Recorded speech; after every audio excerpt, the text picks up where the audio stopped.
إن الحمد لله نحمده ونستعينه ونستغفره ونعوذ بالله من شرور أنفسنا ومن سيئات أعمالنا من يهد الله فلا مضل له ومن يضلل فلا هادي له وأشهد أن لا إله إلا الله وحده لا شريك له وأشهد أن محمدا عبده ورسوله لا نبي بعده اللهم صل وسلم على محمد وعلى آله وأصحابه ومن اتبعهم بإحسان إلى يوم الدين يا أيها الذين آمنوا اتقوا الله حق تقاته ولا تموتن إلا وأنتم مسلمون. Kaum muslimin wal muslimat rahimakumullah. Alhamdulillah kita telah mengawali pembahasan Asmaul Husna yang ke-52 yaitu Asy-Syahid. Dalam penggunaannya secara bahasa Arab, Asy-Syahid memiliki 3 makna. Yang pertama adalah yang maha menyaksikan segala-galanya. Maha menyaksikan. Nomor 2 adalah maha hadir. Dan yang ketiga adalah maha mengetahui. Inilah 3 makna yang terkandung dalam kalimat syahidah. Maka asy-syahid artinya adalah yang maha menyaksikan, yang maha hadir, dan maha mengetahui. Ketiga makna ini tentu tidak kontradiktif. Allah maha menyaksikan karena Allah maha hadir dalam setiap keadaan. Allah maha hadir, Allah maha menyaksikan, maka Allah maha mengetahui. Baik. Poin yang ketiga sekarang halaman 213. Allah Ta'ala mengetahui yang gaib dan yang nyata. Allah mengetahui yang gaib dan Allah mengetahui yang nyata. Pengetahuan Allah terhadap yang gaib dan yang nyata sama saja.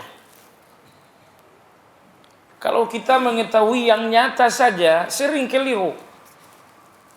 Sementara yang gaib sama sekali kita nggak tahu. Adapun Allah Azza wa Jalla, Allah mengetahui yang gaib persis seperti Allah mengetahui yang nyata.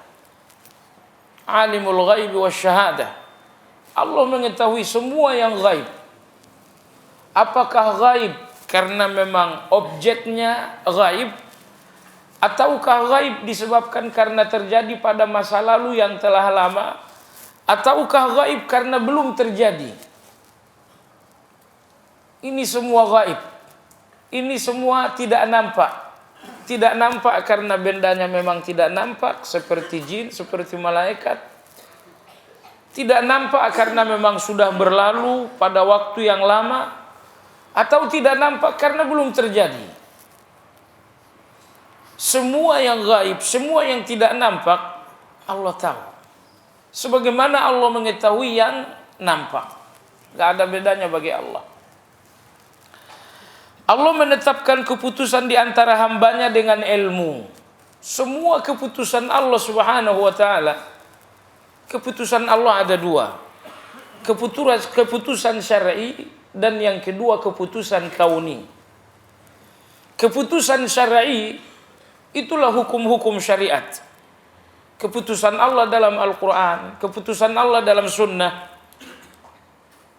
Semuanya keputusan syar'i ini diketahui oleh Allah Subhanahu wa ta'ala. Diputuskan oleh Allah berdasarkan pertimbangan ilmu yang mendalam. Nah, lalu keputusan yang kedua adalah keputusan kauni. Ini yang kita sebut dengan hukum alam. Saatnya hujan turun, saatnya musim kemarau, si fulan mestinya miskin, si fulan mestinya kaya, si fulan sehat, si fulan dalam keadaan sakit. Keputusan-keputusan yang sifatnya hukum alam, atau yang lebih sering kita sebut dengan takdir, Semua keputusan Allah dalam takdir berdasarkan ilmu.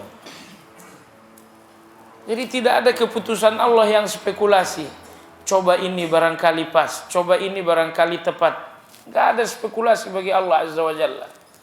Semua keputusan Allah yang bersifat syar'i dan bersifat kauni, keputusan Allah dalam Al-Quran dan Sunnah ataupun keputusan Allah dalam takdir, semuanya ada alasannya, cuman kita saja yang terlalu bodoh. Kenapa musim hujan? Ada alasannya bagi Allah, cuman kita nggak tahu alasan Allah kenapa. Kenapa si fulan hidup miskin? Allah punya alasan, tapi kita nggak tahu alasan Allah Azza wa Jalla. Maka oleh sebab itu jamaah sekalian yang saya hormati, beliau mengatakan di sini Allah memutuskan segala persoalan secara syar'i dan kauni berdasarkan ilmunya yang mendalam. Nah, pendengaran dan penglihatannya yang tidak pernah terpisah dari mereka di dunia walaupun sekejap mata. Pendengaran Allah, penglihatan Allah tidak pernah terpisah dari seluruh manusia di setiap waktu dan tempat. Jamaah sekalian, pendengaran kita dan penglihatan kita hanya mampu menjangkau satu objek saja. Ini antum misalnya hadir, mampukah saya melihat antum semua pada waktu yang sama, detik yang sama? Tidak. Makanya saya tidak dinamakan maha menyaksikan.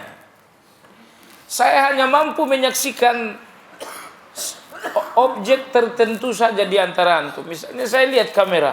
Ketika saya melihat kamera, saya nggak mampu melihat yang lain lagi. Coba lihat betapa terbatasnya kesaksian manusia. Ketika manusia menyaksikan sesuatu dengan pandangan, pandangannya hanya mampu fokus untuk satu objek. Ketika itu dia nggak fokus lagi untuk objek yang lain.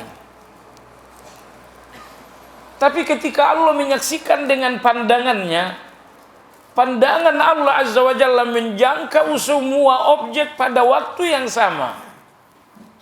Betapa sempurnanya Allah menyaksikan. Nomor dua, ketika kita menyaksikan sesuatu dengan pendengaran kita, pendengaran kita hanya mampu menjangkau suara tertentu saja. 5 orang berbicara, saya hanya bisa mendengarkan 1. Yang 4 akan terabaikan. Ketika Allah Azza wa Jalla menjangkau sesuatu dengan pendengarannya, Allah menjangkau segalanya pada waktu yang sama dengan bahasa yang berbeda-beda. Seluruh penghuni bumi berdoa pada detik yang sama, Allah mendengarkan semuanya walaupun di tempat yang berbeda-beda pada waktu yang sama dengan bahasa yang berbeda. Allah tahu. Oleh sebab itulah kesaksian Allah kesaksian yang sempurna. Allah menyaksikan sesuatu dengan penglihatannya dan penglihatannya tiada batas. Allah menyaksikan sesuatu dengan pendengarannya, pendengarannya menjangkau segalanya. Allah Subhanahu wa taala berfirman, "Falanaqussanna 'alaihim bi'ilmin wa ma kunna ghaibin." Dan sesungguhnya kami akan kabarkan kepada mereka apapun yang telah mereka perbuat berdasarkan ilmu. Sedangkan kami mengetahui. Artinya di akhirat Allah Azza wa Jalla akan membeberkan satu persatu apa yang kita lakukan. Setiap peristiwa di setiap detik umur kita Allah tahu. Kita cepat lupa, ya. Tapi setiap peristiwa di setiap detik umur kita dan di setiap umur setiap manusia Allah tahu. Anda bisa bayangkan berapa jumlah manusia semuanya? Berapa jumlah binatang? Berapa jumlah malaikat? Semua kejadian yang terjadi terhadap setiap makhluk di setiap waktu, di setiap detik Allah mengetahui. Maka Allah berfirman, "Falanaqussanna 'alaihim bi'ilmin." Akan kami kabarkan segala perbuatan kalian, segalanya, bi'ilmin, dengan ilmu. Anda juga bisa mengunjungi Facebook kami di facebook.com/amanahinsanmadani atau bisa tonton kami di youtube.com @sahabatyamima dan follow Twitter kami di twitter.com/@sahabat_yamima. Sahabat Yamima, peduli dan memahami.